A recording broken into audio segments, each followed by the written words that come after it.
نحمدہ ونصلی علی رسول الکریم اما بعد۔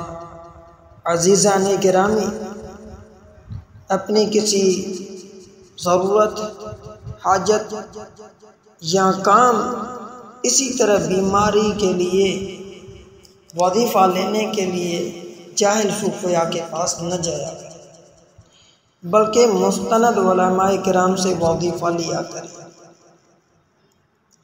آج میں آپ کو سورہ فاتحہ کے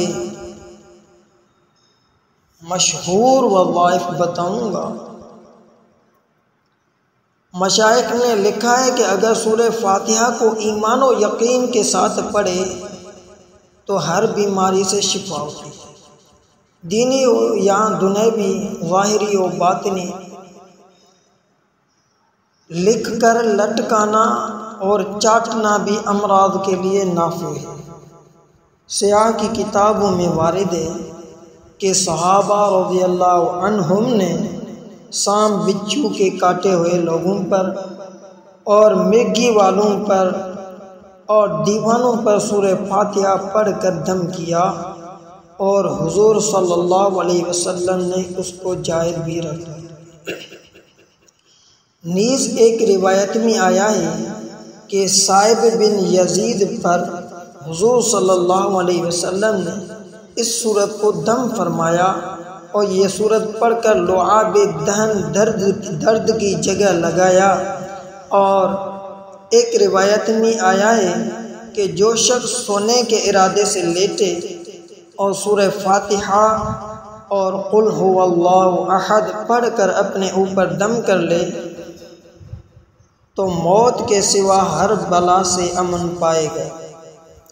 ایک روایت میں آیا ہے کہ سورہ فاتحہ ثواب میں 2/3 قرآن کے برابر ہے۔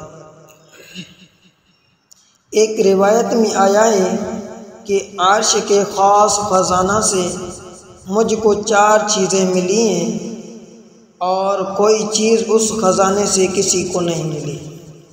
نمبر 1 سورۃ الفاتحہ، نمبر 2 آیت الکرسی، نمبر 3 سورہ بقرہ کی آخری آیات، نمبر 4 سورہ کوثر۔ ایک روایت میں آیا ہے کہ حسن بصری رحمۃ اللہ علیہ حضور صلی اللہ علیہ وسلم سے نقل کرتے ہیں کہ جس نے سورہ فاتحہ کو پڑھا اس نے گویا تورات، انجیل، زبور اور قرآن شریف کو پڑھا۔ ایک روایت میں آیا ہے کہ ابلیس کو اپنے اوپر نوحہ اور زاری اور سر پر خاک ڈالنے کی 4 مرتبہ نوبت آئی۔ اول جب کہ اس پر لعنت ہوئی، دوسرے جب کہ اس کو آسمان سے زمین پر ڈالا گیا، تیسرے جب حضور پاک صلی اللہ علیہ وسلم کو نبوت ملی، چوتھے جب کہ سورہ فاتحہ نازل ہوئی۔ شعبی رحمۃ اللہ علیہ سے روایت ہے کہ ایک شخص نے ان کے پاس آیا۔ شعبی رحمۃ اللہ علیہ سے روایت ہے کہ ایک شخص ان کے پاس آیا اور درد گردہ کی شکایت کی۔ شعبی رحمۃ اللہ علیہ نے کہا کہ اساس القرآن پڑھ کر درد کی جگہ دم کر۔ اس نے پوچھا اساس القرآن کیا ہے؟ شعبی رحمۃ اللہ علیہ نے کہا سورہ فاتحہ۔ مشائخ کے اعمال مجرم میں لکھا ہے سورہ فاتحہ اسم اعظم ہے، ہر مطلب کے لیے پڑھنی چاہیے، اور اس کے 2 طریقے ہیں۔ ایک یہ کہ صبح کی سنت اور فرض کے درمیان بسم اللہ الرحمن الرحیم کے میم کے ساتھ الحمد کا لام ملا کر 41 بار 40 دن تک پڑھیں۔ دوبارہ سنیں۔ ایک یہ کہ صبح کی سنت اور فرض کے درمیان بسم اللہ الرحمن الرحیم کے میم کے ساتھ الحمدللہ کا لام ملا کر 41 بار 40 دن تک پڑھے۔ جو مطلب ہوگا انشاءاللہ تعالی حاصل ہوگا۔ اور اگر کسی مریض یا جادو کیے ہوئے کے لیے ضرورت ہو تو پانی پر دم کر کے اس کو پلا دے۔ دوسری پڑھنے کی صورت یہ ہے، دوسرے یہ کہ 9 چندی اتوار کی صبح کو سنت اور فرض کے درمیان بلا قید میم ملا کے 70 بار پڑھے، اس کے بعد ہر روز اسی وقت پڑھے اور 10 بار کم کرتا جاوے یہاں تک کہ ہفتہ ختم ہو جائے۔ دوسرا یہ کہ 9 چندی یعنی اول مہینے میں جو پہلا اتوار ہو، اتوار کی صبح کو سنت اور فرض کے درمیان بلا قید میم کے ملانے کے، یعنی بسم اللہ الرحمن الرحیم الحمدللہ نہیں پڑھے گا، بلکہ بسم اللہ الرحمن الرحیم الگ پڑھے گا اور پھر الحمد کو الگ نئے سرے سے شروع کرے گا۔ 70 بار پڑھے، اس کے بعد ہر روز اسی وقت پڑھے اور 10 بار کم کرتا جاوے یہاں تک کہ ہفتہ ختم ہو جاوے۔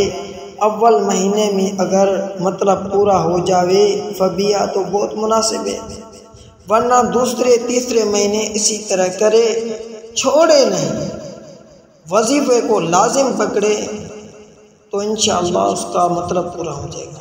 نیز اس صورت کا چینی کے برتن پر گلاب اور مشک و زعفران سے لکھ کر اور دھو کر پلانا 40 روز تک امراض مزمنہ یعنی پرانے امراض کے لیے مجرب ہے۔ پھر سن لیں،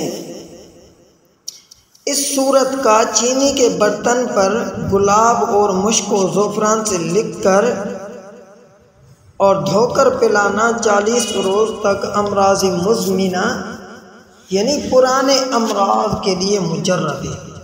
نیز دانتوں کے درد اور سر کے درد اور پیٹ کے درد کے لیے 7 مرتبہ پڑھ کر دم کرنا مجرب ہے۔